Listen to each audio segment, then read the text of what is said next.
Okay, hello everyone.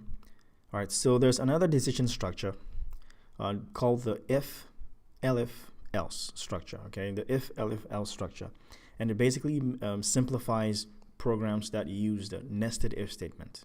And so let's see an example. Let's create a program or a simulation that's going to ask the user to type in the numbers 1, 2, or 3. Now, if the user types in 1, we display a string that says you typed in 1. If the user types in 2, we display a string that says you typed in 2. If the user types in 3, we display a string that says you typed in 3. Now, if the user types in any other number than 1, 2, or 3, we display a message that says something like, "You're stubborn. You're told to type in 1, 2, or 3," something like that, right? And so let's start. I'm going to use the input function to prompt a message to the user. I'm going to say, "Please type in the number."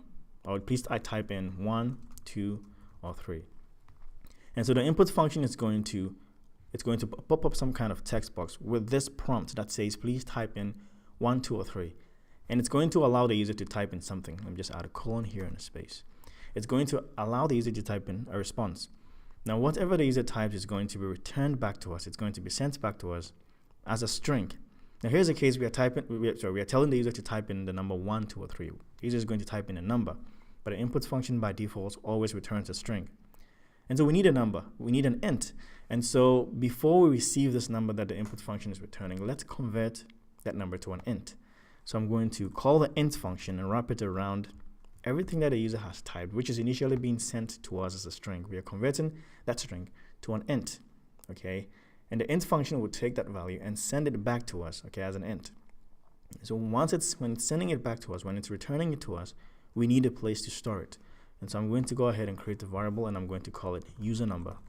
And so user number is going to store whatever the user typed, convert it to an int. Okay, it's going to store it in user number. Once we have user number, we can go ahead and check these conditions using the if-elif-else structure.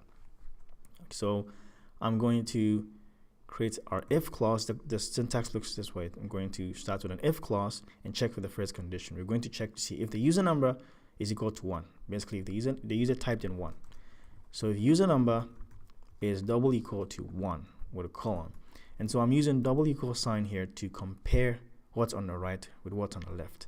If I use 1 equal sign, I'm assigning what's on the right to what's on the left. So we don't want that. We want to compare and ask, is what's on the right equal to what's on the left? If this is true, then let's print out a message that says you typed in 1, okay?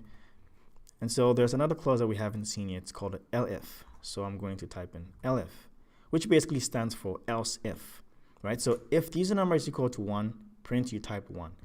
Else if the user number is not equal to 1 and it's equal to something else.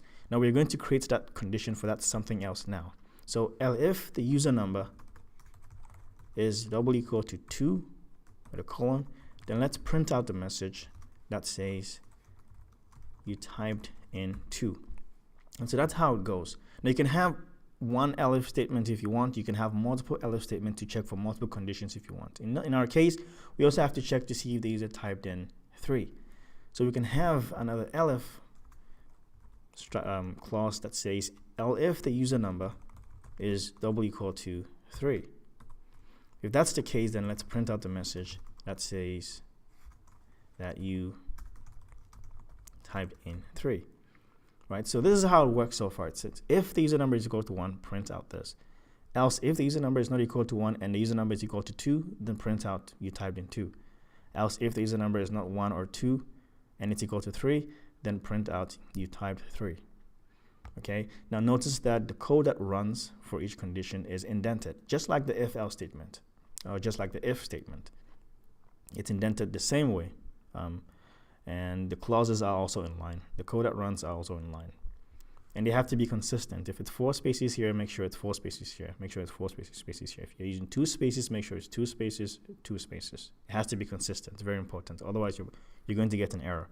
Now, there's one last part to this if-elif-else structure, which is the else part. And so I'm going to add it here. It's not it's not required, but then it comes with the if-elif else. It comes with a structure, but it's not required. I think it's not required because I think I've written programs without it. If you think your logic requires it, you can add it. But let's add it here. So it's called else clause, and else is if the user number is not equal to 1, not equal to 2, not equal to 3. If the user types in anything other than 1, 2, or 3, then let's display this message. So in that case, we want to print something like, "Hey, you were asked to type in 1, 2, or 3. I'm going to say something like, "Silly you." Right? So if the user number is equal to 1, print out you typed 1. If it's equal to 2, okay, elif the user number is equal to 2, print out you type 2. Elif, which basically stands for else if the user number is equal to 3, print out you type 3. Else means if the user number is not equal to 1, if it's not equal to 2, if the user number is not equal to 3, then print out this. If it's anything else other than 1, 2, or 3, print out this. So let's test this. So run the program, and let's just wait a second. It says, "Please type in 1, 2, or 3. I'm going to type in 1 and hit enter. So notice that it only run one statement. It only run, because I typed 1, it checked, is user number equal to 1, and it printed out this line of code. It didn't continue. Once one condition is true, and it runs the block for that particular condition, it exits out of the if-elif structure. It just exits out. It's done. Once something is true and it runs that block, it exits out. It doesn't continue running the code. It exits out of the entire if-elif-else structure and continues with any code that is from here going, from this point going down. So let's test it again. Run the program. We're going to type in 2, hit enter. It says you typed in 2, and it ends because it checked. You see, if user number is equal to 1, print out this. It wasn't equal to 1. I typed in 2. User number was equal to 2, so it printed out you typed 2, and it exited out of this entire structure. If it finds one true statement, it runs the block and it goes out. Try again. I'm going to type in 3. Oops. Undo. I'm going to type in 3 here and then hit enter. It says you typed in 3 because there's a match here. User number was equal to 3, so it typed in 3. So I'm going to type in something that is not 1, 2, or 3. Run the program. I'm going to type in 99. Hit enter. And it says, "Hey, you were asked to type in 1, 2, or 3, silly you," because it checked. Is 99, which is the user number, is 99 equal to 1? No. So it skips and goes to the elif, next elif. Is 99 equal to 2? No. Elif user number is 3, or basically elif 99 is equal to 3. No, it's not equal to 3. Else means if it's not 1, 2, or 3, then print out this message, and it printed out this message. So that's how the if-elif-else structure works. You can have one elif clause, or you can have multiple, as many as you want, as many elif clauses as you want. And so that's it.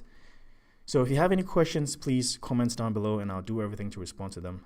Thank you very much for watching. Take care of yourselves, and I'll see you next time with the next video. All right then. Bye-bye.